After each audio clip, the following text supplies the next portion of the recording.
Hello my dear students, welcome to back all rounder YouTube channel with R Gautam. So in this video हम start कर रहे हैं आपके fourth chapter quadratic equation की exercise 4.1।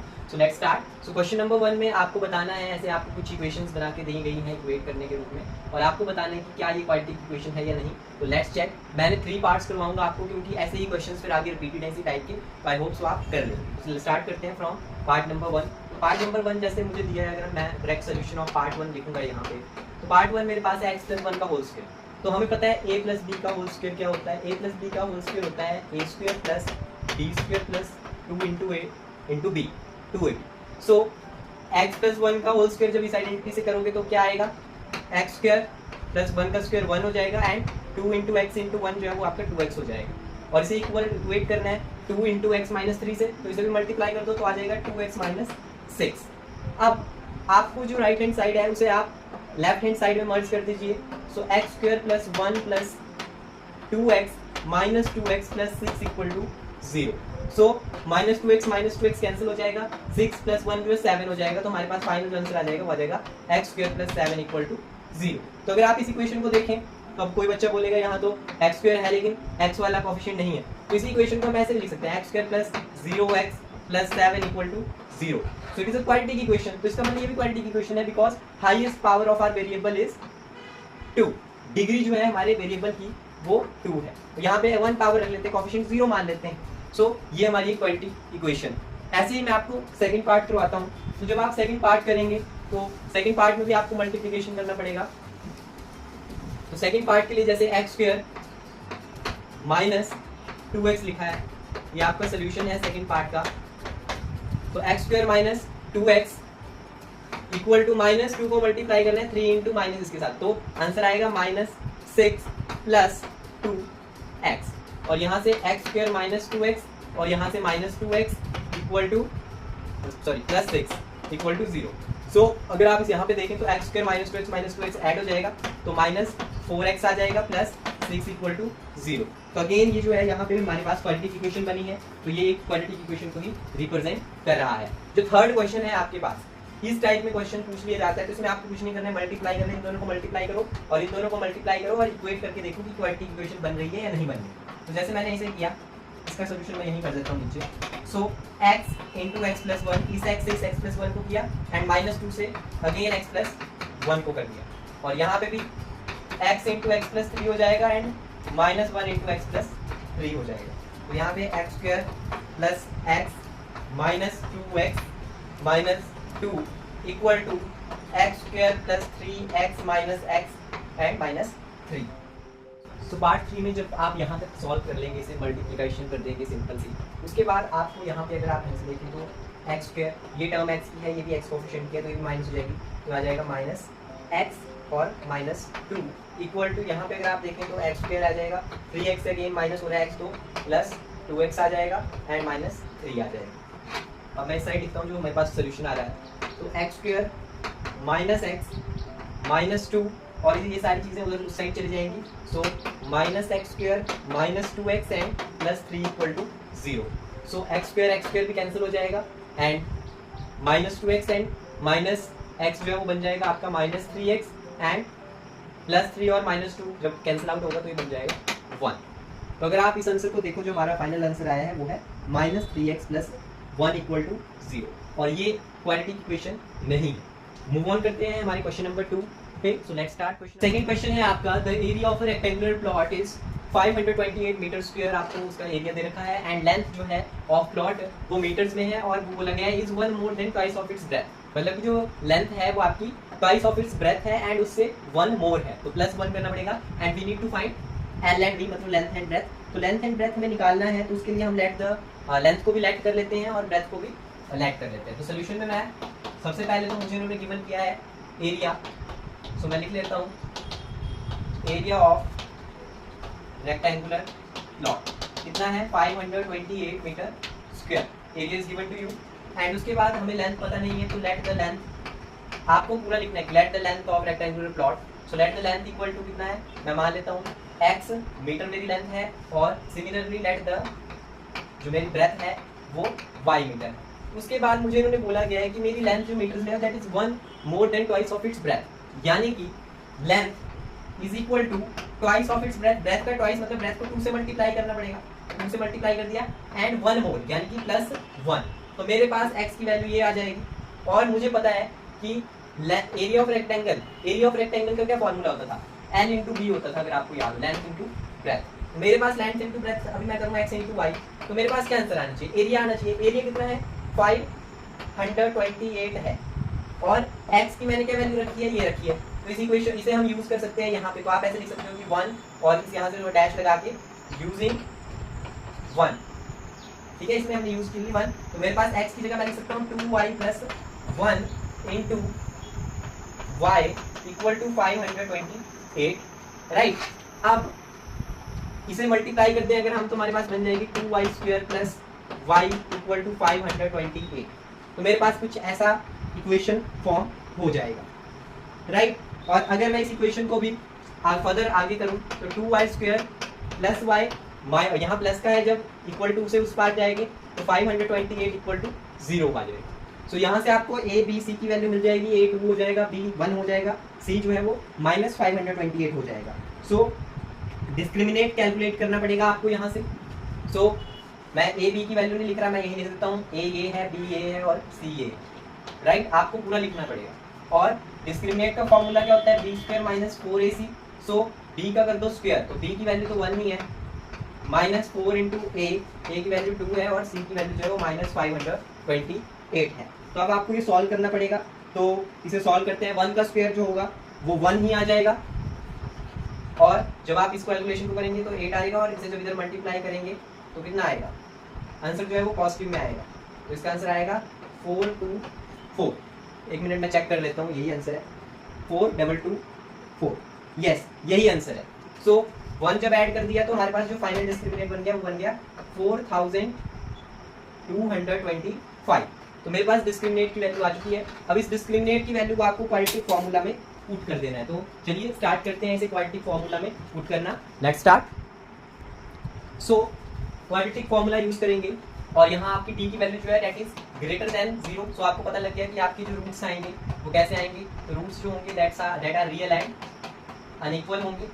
वैसे तो हम जनरली x से डिनोट करते रहेंगे उस फॉर्मूले को, बट मैं यहाँ y से करूँगा। क्यों करूँगा, क्योंकि y डिपेंड करेगी x पे। कैसे, देखो इन्होंने खुद दिखा है, ब्रेथ जो है that is 1 more than twice of its breadth. So अगर आपको ये पता चल जाएगा आपकी ब्रेथ कितनी है तो लेंथ आसानी से पता चल जाएगा। और ब्रेथ को मैंने माना था y, तो मैंने y फाइंड आउट करना है। तो y equal to -b ±√d/2a। So y equal to -b की वैल्यू क्या थी, 1 थी, प्लस √d की वैल्यू थी 4225, एंड 2 इंटू a की वैल्यू क्या है 4 थी या 8 थी, let me check. So a की जो वैल्यू है हमारे पास वो 2 थी। सो a की वैल्यू यहाँ 2 है। अब आपको सॉल्व करना है, तो दो केस बन जाएंगे, y इक्वल टू -1 प्लस इसका जब अंडर रूट करेंगे तो 65 आ जाएगा, एंड नीचे जो है वो 4 आ जाएगा। और दूसरा केस जब बनाएंगे तो y इक्वल टू -1 -65/4 आ जाएगा। लेकिन ये केस जो है ये तो कैंसिल हो जाएगा, क्योंकि आपका जो आंसर यहाँ से आएगा वो आएगा -66/4, और ये आंसर बिल्कुल गलत है। क्यों, क्योंकि ब्रेथ ये लेंथ जो है वो हम कभी नेगेटिव नहीं होती है, इट ऑलवेज पॉजिटिव। सो इस आंसर को हम नेग्लेक्ट करेंगे और यहाँ से आंसर निकालेंगे तो ये आ जाएगा 64/4, एंड हमें पता है 16 से कितना होता है, 64 होता है। तो y की वैल्यू जो है वो 16 आ गई। इट मीन्स जो आपकी ब्रेथ थी वो कितनी थी, 16 थी। अब लेंथ की बारी है। लेंथ का रिलेशन हमने स्टार्टिंग में बनाया था, तो क्या था, x इक्वल टू 2y + 1 था। So x equal to 2 into y की वैल्यू 16 है, यहाँ पे 1 है, तो 16 2 होगा 32, एंड +1 जब करेंगे तो x इक्वल टू वैल्यू जो है वो कितना आएगा, 33 आएगा। और यूनिट्स का भी ध्यान देना है, y जो है वो ब्रेथ है तो 16 मीटर, एंड x जो है वो 33 है, आंसर है तो 33 मीटर। नीचे आप लाइन लिख सकते हैं स्टेटमेंट में कि लेंथ ऑफ रेक्टेंगुलर प्लॉट जो है that is 33 metre, and breadth जो है वो 16 मीटर। सो क्वेश्चन यहीं पे आपका जो है वो एंड होता है। Let's start our next question. So अगर आप ध्यान से देखते हो कि जो आपकी ये वीडियो बनाई गई है, इस वीडियो में मैं जो आपका क्वेश्चन नंबर 2 का पार्ट 3 इस वक्त कर रहे हैं। तो क्वेश्चन नंबर 2 का जो पार्ट 3 कर रहे हैं, उससे पहले मैंने आपको क्वेश्चन नंबर 2 करवाया, तो मैंने आपको लेंथ और ब्रेथ की जो वैल्यूज है वो निकलवा दी। अदरवाइज जो क्वेश्चन आपके एनसीईआरटी में है वो इतना ही कहता है कि हमें क्या काम करना है, हमें बस आपको क्वाड्रेटिक इक्वेशन बनाना सिखानी है, और उसके बाद अगला काम जो होता है डिस्क्रिमिनेट और वो नहीं करना है। बट जब सीबीएसई में क्वेश्चन आते हैं तो सीबीएसई के क्वेश्चंस में आपको पूरा वो बोलता है कि फाइंड द इंटीजर्स, ऐसे आएगा, इसलिए मैं आपको ये टोटली करवा रहा हूँ। सो अगला क्वेश्चन है the product of to consecutive integer. Consecutive positive integers मतलब पॉजिटिव तो आपको पता है एडिशन का साइन लगा हो, और कंसेक्यूटिव इंटीजर मतलब लगातार। मान लीजिए एक इंटीजर 4 है तो अगला इंटीजर क्या होगा 5 होगा, तो ये वो लगातार इंटीजर। तो वैसे ही मैंने लिख लिया कि प्रोडक्ट कंसेक्यूटिव इंटीजर का 306 है, फर्स्ट इंटीजर x है तो नेक्स्ट इंटीजर x + 1 होगा। तो अकॉर्डिंग टू क्वेश्चन अगर हम देखें तो प्रोडक्ट कर दें, फर्स्ट इंटीजर x है, नेक्स्ट इंटीजर x + 1 है, तो मेरे पास रिजल्ट आया 306। So x into x, x square plus x equal to 306. So x square plus x minus 306 equal to 0. So this is your required quadratic polynomial जो वो लोग आपसे पूछ रहे हैं. But I will work on you from very basic to higher level. मैं आपको ये भी सिखा रहा हूँ कि इक्वेशन कैसे सॉल्व करनी है. तो यहाँ पे a की वैल्यू 1 है, b की वैल्यू 1 है, c की वैल्यू जो है वो -306 है. तो रूट्स तो आपको पता लग रहे हैं, डिस्क्रिमिनेट से लग जाएंगे पता. तो e जब आप कैलकुलेट करेंगे b स्क्वायर माइनस 4ac, सो b का स्क्वायर हो जाएगा 4 into a into c. c की वैल्यू है -306, सो 1 का स्क्वायर 1 हो जाएगा. इनका जो है वो शायद से 1 2 2 4 होगा. Let me check. So 1 2 2 4 1224 right है. उसके बाद जब इन्हें आप कर लोगे माइनस माइनस जो है वो प्लस ही हो जाएगा. सो ये आपका आंसर जो है वो ये आ जाएगा डिस्क्रिमिनेशन. एंड जब आप क्वालिटी की फॉर्मूला लगाएंगे, अब देखो यहाँ पे आपका x की वैल्यू डिपेंड करती है. अगर आप x निकालेंगे तो सेकंड इंटीजर भी निकल जाएगा राइट, क्योंकि फर्स्ट इंटीजर मेन है, सेकंड को +1 करना है. अगर x की वैल्यू मिलेगी तो x की वैल्यू रख के यहाँ निकाला जा सकता है. तो यहाँ पे मैं x से ही काम लूँगा. और मेरे को पता है roots are real and unequal है, वो लाइन भूलनी नहीं है. Roots are real and unequal क्यों है? क्योंकि हमारे जो डिस्क्रिमिनेट की वैल्यू है that is greater than 0. So x का जो क्वालिटी हमारा फॉर्मूला था -b +-(d/2a), उसे यूज करके अब हम आगे से सॉल्व करेंगे. सो जब आप उस फॉर्मूले से इसे सॉल्व करेंगे तो आपके पास क्या आंसर आएगा. मैं इस साइड सॉल्व कर देता हूँ, तो इस साइड मैं सॉल्व कर रहा हूँ इसे. तो जब आप इसे सॉल्व करेंगे तो x equal to minus b की वैल्यू थी 1 +-(125/2) और a की वैल्यू थी 1 थी ना, 4 ठीक है. और दूसरी तरफ अभी यहाँ से केस बन जाएंगे दो. तो x की वैल्यू जो है वो -1 प्लस ये जो है ये आपका 35 का होता है √2, और दूसरी साइड -1 -35/2. बट ये कैंसिल हो जाएगा. क्यों? क्योंकि नेगेटिव में आंसर आएगा. नेगेटिव में हो ही नहीं सकता है क्योंकि उसने बोला है कंसेक्यूटिव पॉजिटिव इंटीजर से right. So x equal to 34/2 and इसे कैंसिल कर दो आप, तो आपके पास कितना आ जाएगा 17 आ जाएगा. सो हमारा जो फर्स्ट पॉजिटिव इंटीजर था x that is equal to 17 and जो सेकंड था x + 1, तो 17 + 1 इक्वल टू 18. फर्स्ट इंटीजर हमारा 17 है and second consecutive positive integer जो है वो 18. सो ये क्वेश्चन यही खत्म होता है. Next question, question number 4. सो क्वेश्चन नंबर 4 जो है वो बहुत ही इंपॉर्टेंट है, एजेस वाला. तो रोहन मदर एज जो है वो आपको दे रखी है. रोहन की मदर की एज जो है वो 26 ईयर्स ओल्ड देन हिम है. एंड प्रोडक्ट उनकी एजेस का अगर किया जाए ईयर्स में तो 3 years from now will be 360, मतलब 3 साल बाद जो है वो ये आएगा. So we need to like to find the Rohan's present age. तो मैंने रोहन की प्रेजेंट एज को x मान लिया एंड रोहन की मदर्स की एज कितनी है 26 ओल्डर देन हिम है, तो x + 26 ईयर्स कर दिया. अब 3 साल बाद जो प्रोडक्ट होगा दोनों की एजेस का वो कितना बता रहे हैं कि 3 साल बाद जो है वो क्या हो जाएगा, जो प्रोडक्ट है वो 360 बन जाएगा. तो आफ्टर 3 इयर्स के बाद क्या होगा? आफ्टर 3 इयर्स के बाद अगर हम देखें रोहन की एज, तो रोहन की एज अभी तो x थी, 3 साल बाद x + 3 हो जाएगी. और वहीं जो रोहन की मदर की एज थी, जो प्रेजेंट एज थी वो थी x + 26, 3 साल बाद x + 29 हो जाएगी. तो इन दोनों का प्रोडक्ट किया जाएगा x + 3 एंड x + 29 का. तब उन्होंने कहा है कि वो 360 आएगा. सो आपको इस इक्वेशन को जो है वो सॉल्व करके आंसर निकालना है. तो इन्हें आप मल्टीप्लाई कर लीजिए यहीं पे, x इंटू x + 29 plus 3 into x + 29 equal to 360. So आपके पास जो आंसर आएगा वो आएगा x² + 29x + 3x + 3 into 29. So calculate by your on. और अब आप इस इक्वेशन को जब सॉल्व कर रहे हैं तो रोहन जो आपके पास फाइनल आंसर आ रहा है वो कितना आ रहा है x² + 29x और 3x ऐड हो जाएगा तो 32x आ जाएगा. एंड यहाँ पे जो आपका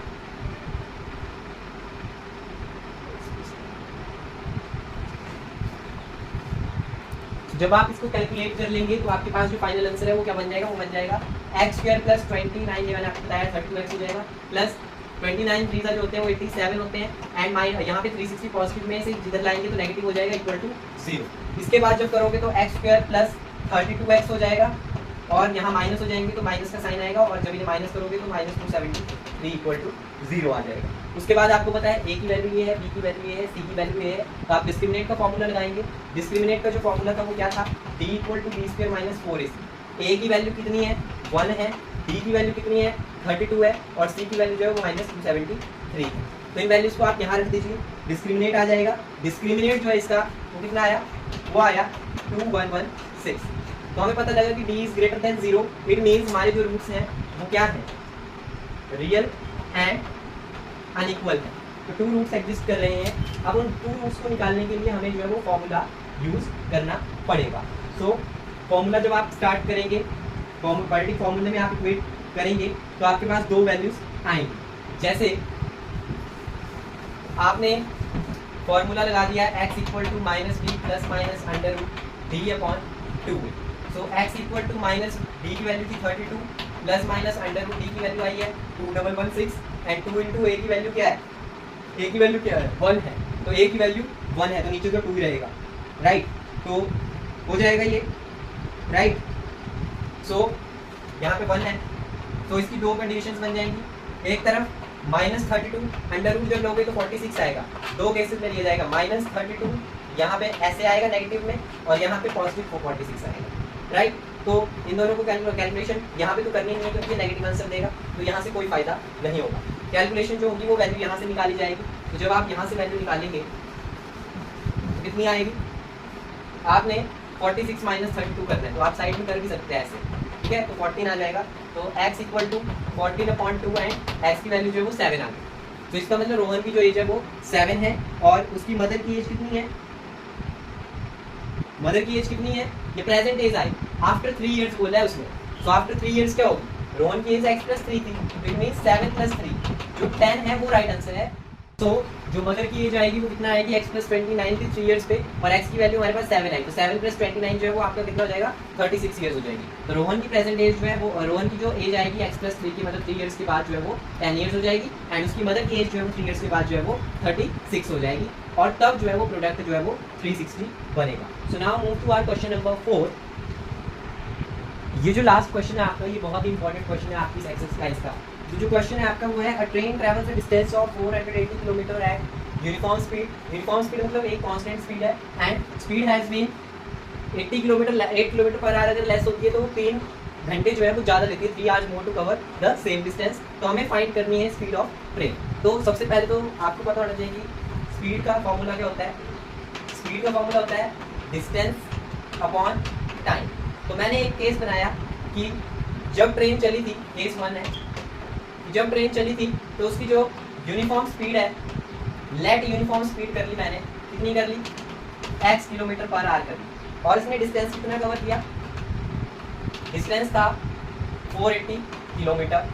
तो स्पीड कितनी आनी चाहिए थी, टाइम कितना लगना चाहिए, सॉरी टाइम का फॉर्मूला है, सो टाइम कितना लगना चाहिए था, टाइम जब लगेंगे तो आपकी डिस्टेंस अपॉन स्पीड लग जाएगा फॉर्मूला। सो टाइम के लिए कैलकुलेट करने के लिए मैंने डिस्टेंस लिखी ऊपर, और यूनिफॉर्म स्पीड जो थी वो नीचे लिखी, तो 480/x लगा, राइट। तो ऊपर मैंने स्पीड का फॉर्मूला लिखा, नीचे मैंने उसी स्पीड के फॉर्मूले को जो है वो टाइम के विद टर्म्स निकाला या अरेंज किया, है ना। अगर आप देखो तो क्रॉस मल्टीप्लाई करें डिस्टेंस और टाइम और स्पीड को, तो आपका फॉर्मूला बन जाता है। और हमारे पास जो टाइम है वो कितना है, 480/x आया अगर हम नॉर्मल केस लेके चलते हैं। और केस 2 में बोला कि आपकी जो स्पीड है वो लेस हो गई, वो लेस हो गई। केस 2 में आपकी जो स्पीड है वो लेस हो गई। केस 2 में जब स्पीड लेस हुई, स्पीड कितनी आ गई, स्पीड आ गई आपकी x किलोमीटर पर आवर, और उसमें से माइनस हो गई 8 किलोमीटर पर आवर, और डिस्टेंस तो उतना ही था, डिस्टेंस रिमेन सेम, डिस्टेंस था 480 किलोमीटर। सो अब यहाँ पे कितना टाइम लगा, टाइम उसने बोला 3 आवर्स मोर लगे, तो यहीं पे इतना ही टाइम लगेगा 480/x, बट 3 घंटे ज़्यादा लगेंगे तो +3 करना पड़ेगा। तो हमारे पास 2 टाइम निकल के आ गए, एक आया 480/x और एक आया 480/x + 3, और इन दोनों को जब आप प्रोडक्ट करेंगे तो आपके पास कितना डिस्टेंस आएगा। अगर आप ध्यान से देखें तो एक तरफ जो आपके पास टाइम निकल गया है, राइट, और स्पीड आपको पता है कितनी थी, लेस थी, ये वाली स्पीड थी और ये टाइम लगा है। तो अगर स्पीड इंटू टाइम करोगे तो आपके पास डिस्टेंस आ जाएगी ये वाली। सो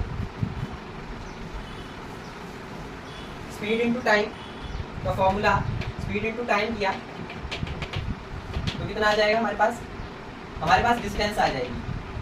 तो स्पीड क्या थी ट्रेन की, x माइनस 8 ये स्पीड थी, और टाइम जो था वो कितना लगा इसमें 480 अपॉन एक्स प्लस 3 लगा, और डिस्टेंस जो है वो कितना आ गया 480 आ गया। अब आपको इसे सॉल्व करना है और यहाँ से आपकी जो इक्वेशन है वो इक्वेशन बनेगी। So try to solve by your own, तब तक मैं भी सॉल्व कर लेता हूँ। सो मेरी कैलकुलेशन पूरी हो चुकी है, अगर आपको विजिबल हो।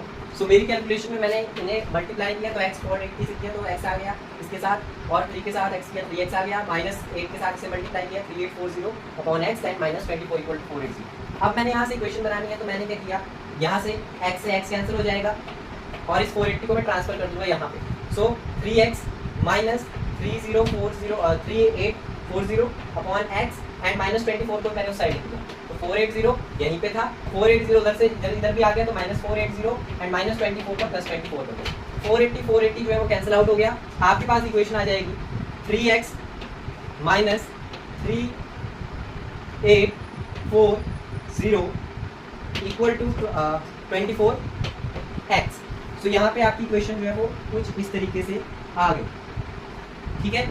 लेकिन जब आप इसे मल्टीप्लाई यहाँ से अगर आप ऐसे करें, बहुत से बच्चे ऐसे कर देते हैं सीधे, जो कि गलत बन जाते हैं। क्यों? क्योंकि यहाँ पे बेटा ये जो x है जब इसे आप ऊपर लाओगे तो ये यहाँ पे भी मल्टीप्लाई होगा और यहाँ पे भी होगा, तो जो इक्वेशन बनती है वो बनती है 3x स्क्वायर माइनस इस 24x को मैं उधर लेगा तो minus 24x and minus 3840 equal to 0। ये बनी आपकी क्वाड्रेटिक इक्वेशन, ठीक है। अब इस क्वाड्रेटिक इक्वेशन में अगर आप देखो तो आप 3 कॉमन ले सकते हो, और जब आप 3 कॉमन ले लोगे तो क्या बन जाएगा x स्क्वायर माइनस 8 से 24 एंड यहाँ पे 1280 इक्वल टू 0। तो आपकी क्वाड्रेटिक इक्वेशन ये आ जाएगी। यहाँ पे आपकी a की वैल्यू जो है वो 1 है, b की वैल्यू माइनस 8 है, c की वैल्यू जो है वो माइनस 1280 है, 1280 जो है वो c की वैल्यू है। और जब आप इन सभी को जो है वो डिस्क्रिमिनेट के फॉर्मूले में पुट करेंगे तो आपके d की जो वैल्यू आएगी वो आ जाएगी 5184। अब डिस्क्रिमिनेट का फॉर्मूला मैं आपको बार बार नहीं बताऊंगा, और इस डिस्क्रिमिनेट से आपको पता लग रहा है कि d is greater than 0, so roots are real and unequal आप लिख लीजिएगा। एंड जब आप इसे ही फॉर्म करेंगे, इसे आप x में क्वाड्रेटिक फॉर्मूले में डालेंगे, इस वाले फॉर्मूले में, तो आपके पास 2 केस बनेंगे और फाइनल आंसर जो x का है वो आ जाएगा 40 kilometre per our. It mean speed जो ट्रेन की है वो कितनी है 40 kilometre per our, and it is the right answer of this question. So in this video में इतना ही, और जल्द ही आपकी जो एक्सरसाइज 4.2 है वो आपको कंप्लीट करवाई जाएगी। So please like, subscribe and show your support. Thank you to all of